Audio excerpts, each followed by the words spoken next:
होती जा रही है, खुश है आप? आपको लग रहा है खत्म होती जा रही? क्या हो रहा है? मुझे तो नहीं लग रहा। 2 राज्यों में सरकार है, इतनी अच्छे से है, और आप इस तरीके की गलत बातें क्यों फैलाते हैं? गलत बात फैलाने के लिए आरएसएस के लोग कम है क्या? सत्ताधारी पार्टी के लोग कम है क्या? जो आप भी गलत मैसेज क्यों देते हो? आपका काम है ईमानदारी से काम करने का और सही मैसेज देने का, तो आप वो मैसेज दीजिए। खत्म किसको बोलते हैं जब पूरे देश में इनकी 2 सीटें, जब हम तो ना कह रहे खत्म है। हमारी आज 2 राज्यों में पूर्ण रूप से सरकार है। दूसरी बात, अभी फिर से हमारी गठबंधन में सरकार बनने वाली है। ठीक, आप कैसे कह रहे हो कि खत्म होने वाली? अरे बनने वाली, ये सूत्र है, बाद में बताऊंगे इनकी, जब बन जाएगी जब बताएंगे। आगे के सवाल करिए, मैंने आपको बता दिया कि खत्म होने वाली है। अब पूरे देश में सिर्फ 5 राज्यों में बच रही है ना? बच रही है क्या? नहीं, जब इनकी पूरे देश में 2 सीट थी, हम तो नहीं बोलते थे। 5 में बची है पूरे देश में 5 राज्यों में ना, इनकी तो 2 ही सीट थी पूरे देश में। एमपी की 2 ही सीट थी। तो जो उठता है उसी की तारीफ होती है ना, जो गिरता है उसी से सवाल किया जाता है। जो उठता है उसकी तारीफ नहीं होती है, जो गिर करके उठता है उससे सवाल कीजिए। जो गिर करके उठता है, ये लोग गिर करके उठे हैं, तो आप इनसे सवाल करो। हम गिरे हुए लोग नहीं है, ये गिर करके उठे हैं, गिरे हुए हैं, गिर करके उठे हैं, और सरकारें गिरा गिरा करके उठे हैं। हमने वो काम तो नहीं करा।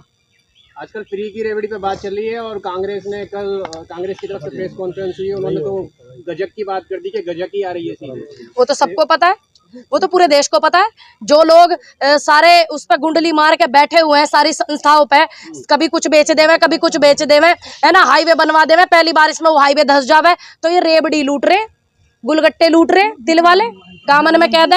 ये कर क्या रहे? हमारे देश को रेवड़ी गज्जक, हमारे देश का जो जनता का टैक्स का पैसा उसे रेवड़ी गज्जक समझ के खा रहे हैं। मोदी जी के काले जादू पे देश फिदा है मैम। काले जादू पे काला जादू करते हैं वो नहीं, वो कह रहे कांग्रेस कर रही है काला जादू का सहारा ले रही है। अरे आपने वो फोटो शायद नहीं देखी, जितने भी लोग वीडियो बना रहे हैं, इंटरव्यू कर रहे हैं, सब एक कोने में फोटो लगा देना। देश के प्रधानमंत्री जी गंगा स्नान कर रहे थे तो काला कुर्ता पहन करके कर रहे थे, राम भी काले थे, कृष्ण भी काले थे, और फिर काले में कैसा दोष, शिवलिंग का रंग भी काला, महादेव न कर दे रोष, जय माँ काली कलकत्ते वाली तेरा वार न जाए खाली, न्याय के राजा शनि भी काले, काली रात ही मने दिवाली, तवे का रंग भी काला, बनती रोटी जिस पर श्वेत, और किसान का हल भी काला, जोत रहा वह जिससे खेत, काले के उपहास पर बापू ने गोरों को धोया था, अफ्रीका से वापस आकर बीज स्वराज का बोया था, तन काला हो वसन भी काला, किंतु मन काला ना हो, काले धन के चौकीदार की काली जीभ पर ताला हो। तो इसीलिए इसका सहारा लिया जा रहा है, कांग्रेस सहारा ले रही है, मंत्र जप रही है इसीलिए। अभी जो नरेंद्र मोदी जी गंगा स्नान कर रहे थे, तो क्या वो भी काले जादू का सहारा ले रहे थे? क्या ले रहे थे? अभी आपने कुछ दिनों पहले देखा नहीं, वो एक जगह गए थे, वहां पे भी वो उसमें वो पहना हुआ था, हाथ में उन्होंने रुद्राक्ष की माला पहनी हुई थी, तब गंगा स्नान में डुबकी लगा रहे थे। तो इसका मतलब वो गंगा जी में स्नान करने गए तो काला जादू करने गए थे। मुद्दे और बहुत ज्यादा है, रोजगारी के मुद्दे उठा लो, इनसे पूछ लो देश की अर्थव्यवस्था कहाँ जा रही है, इनसे पूछ लो स्वास्थ्य सुविधाएं कहाँ जा रही है, ये सवाल करके देखो ना इनसे तुम। तिरंगा रैली अब तो हर घर तिरंगा मतलब अभियान चल रहा है, तिरंगा फहराया आपने? देखिए, मैं तो जब कक्षा 1 में पढ़ती थी, जब से तिरंगा फहरा रही हूँ, तो मुझे राष्ट्रवाद सिखाने की आप भी कोशिश मत करना, आप भी कोशिश मत करना मुझे राष्ट्रवाद सिखाने की, समझ में आया? मुझे आप कोशिश मत करना राष्ट्रवाद सिखाने की। दूसरी बात, जब मैं पहली कक्षा में थी तब से मैं तिरंगा लहराती हूँ। अभी ये नए नए राष्ट्रवादी बने हैं, नए नए तिरंगावादी बने हैं, तो इनको मेरी ढेर सारी शुभकामनाएं। देश में पहली बार इन्होंने अपनी डीपीआं चेंज की है, ठीक, जब से यू रैप्टा सा फोन आया, हम तो जब से बदलते आए। 26 जनवरी पे, 15 अगस्त पे हमारा कर्तव्य है, क्योंकि हम अपने तिरंगे से, अपने आप से ज्यादा प्रेम करते हैं। भारत का एक एक वासी जितना भी है, देश की जनता, वो अपने आप से तिरंगे से ज्यादा प्रेम करता है। तो ये राष्ट्रवाद न सिखावे, इतिहास रच दिया मोदी। ये इतिहास इन्होंने 4 दिन पहले ही रचा है। क्या अब से पहले देश में 26 जनवरी 15 अगस्त नहीं हुई? क्या अब से पहले तिरंगे नहीं लहराए गए? क्या अब से पहले तिरंगे पर डीपी नहीं लगाई लोगों ने? क्या अब से पहले पोस्ट नहीं डाली तिरंगे की? क्या इतिहास रचेंगे? ये इतिहास तो ऐसा रचेंगे 15 अगस्त के बाद। सब लोग ध्यान रखें, तिरंगा आपने लगा, आपका अधिकार है कि आप तिरंगे को लगाएं, लेकिन किसी भी चीज को आम ना बनाएं। जब आप किसी चीज को आम बना देते हो, सोने को आप आम बना दोगे तो उसकी कीमत कुछ नहीं होगी। ध्यान रखें, एक आध घर बेशक छूट जाए भारत में बिना तिरंगे लगाए, लेकिन एक भी तिरंगा सड़क पर दिख न जाए। एक तरफ तिरंगा अभियान चल रहा है, दूसरी तरफ नरसिंहानंद ने तिरंगे का अपमान किया। अब यही सवाल करो ना, जो बीज बोया आरएसएस ने उसको पानी दिया यती ने, ठीक। अब यति नरसिम्हानंद से कौन सा बीजेपी का नेता है, कौन सा मंत्री है उत्तर प्रदेश में और यहाँ पे पूरे केंद्र में जो जाकर के ये कहे कि तेरी हिम्मत और तेरी औकात कैसे हुई कि तूने ऐसे कहा कि तिरंगा मत लगाओ। ये तिरंगा भारतीय की सांसों से चलता है, बहुत सारे लोगों ने कर दी, ठीक है। दूसरी बात, जो तिरंगे के लिए शहादत देता है, लाखों करोड़ों लोगों ने शहादत दी देश की आजादी कराने में और इस तिरंगे को आजाद फिजा में लहराने में, तो उनको तिरंगे की मतलब पता है। अब ये यति बेलगाम घोड़ा, इसको पता है क्या तिरंगे की आजादी थी, क्या तिरंगे का सम्मान है? क्या कोई बोलेगा उस व्यक्ति के खिलाफ? क्या कोई छीनेगा उसकी सुरक्षा जो उसको सुरक्षा मिली हुई है, सरकार ने दी हुई है, राहुल गांधी जी ने नहीं दी है? क्या कोई छीनेगा? नहीं, कोई बोलने को तैयार नहीं। उत्तर प्रदेश के मुख्यमंत्री बोलने को तैयार नहीं, उत्तर प्रदेश का मंत्री एक भी बोलने, एमएलए बोलने को तैयार नहीं, उसके बाद सुरक्षा हटाने को तैयार नहीं। गिरफ्तारी तो बाद की चीज आ जाती है, लेकिन सबसे पहले उसकी सुरक्षा तो हटाओ। अरे क्या कौन से देश की आजादी के लिए लड़ाई लड़ी यति नरसिम्हानंद ने? हिंदुत्व को मजबूत कर रहा है वो। क्यों इससे पहले हिंदुत्व नहीं है? क्या इससे पहले हिंदुत्व मजबूत नहीं है? क्या सनातनी मजबूत नहीं थे? सनातनी तो वो थे पूरे देश में जिनका परचम लहराता है, लहराता नहीं था। हिंदुओं को कौन कह रहा है कि मजबूत नहीं थे? इन्हीं के आने से है। पाखंडी बोला जा रहा है हिंदुओं को। ओहो, इनके मैंने आपको लाख बार बोला कि मैं भारत के सनातन धर्म से हूँ, मैं इस वर्ल्ड के सनातन धर्म से हूँ, भारतीय जनता पार्टी के नहीं। इस बात को गांठ बांध ले, और किसी भी नेता की इतनी औकात नहीं कि मुझे सर्टिफिकेट दे और ना मुझे लेने की जरूरत है। उनका हिंदुत्व अलग है फिर। हिंदू और हिंदुत्व, हिंदू क्या है? सनातन होता है, धर्म सनातन है। हिंदुत्व क्या है? पूछो ना आप उनसे जाके। हमारा तो सनातन धर्म है, हम सनातन धर्म से हैं। मैंने आपको जवाब दे दिया, आप पूछिए उनसे कि वो हिंदू धर्म से है, वो कौन सा धर्म, हिंदू धर्म का विकास कब हुआ? आप सनातन धर्म को उठाइए, 14,000 साल से पहले से सनातन धर्म है। जितने भी धर्म है, जितने भी धर्म प्रचारक थे इनके, उनके हिसाब से धर्म इनके हैं, लेकिन सनातन धर्म जो है, सनातन धर्म 14,000 साल 15,000 साल पहले से सनातन धर्म। तो मैं सनातन धर्म से हूँ। जो 2014 के बाद से हिंदू धर्म इनका आया है, मैं उस हिंदू धर्म से नहीं हूँ, सनातन धर्म से हूँ। गर्व से कहती हूँ सनातन धर्म से हूँ, और मुझे सनातनी होने पर और एक ब्राह्मण होने पर गर्व है, और मुझे ये गर्व हमेशा रहेगा, क्योंकि सनातन धर्म सम्मान करना सिखाता है, एकता करनी सिखाता है, प्रेम भाव सद्भावना सिखाता है, कट्टरता नहीं सिखाता। नरसिम्हानंद के इस जहरीले स्टेटमेंट के बाद क्या लगता है 15 अगस्त में भगवा फहरेगा या तिरंगा? देखिए, हमारा पूरा देश तिरंगा फहराएगा, ठीक। जो चापलूस है वो अपना काम करेंगे, जो चापलूस हैं वो अपना काम करेंगे। हमारे बहुत मेरे परदादा जी की भी शहादत लगी हुई है देश की आजादी की लड़ाई में। अच्छा, ये बताइए, समझ में आया? तो इसलिए उस तिरंगे को लहराने में बहुत लोगों की सांसें गई हैं, बहुत लोग फंदे पे झूले हैं। तो ऐसे ही नहीं आजाद फिजा में लहराया था तिरंगा, ऐसे ही नहीं उसका रंग केसरिया, वैसे ही ऐसे ही नहीं है।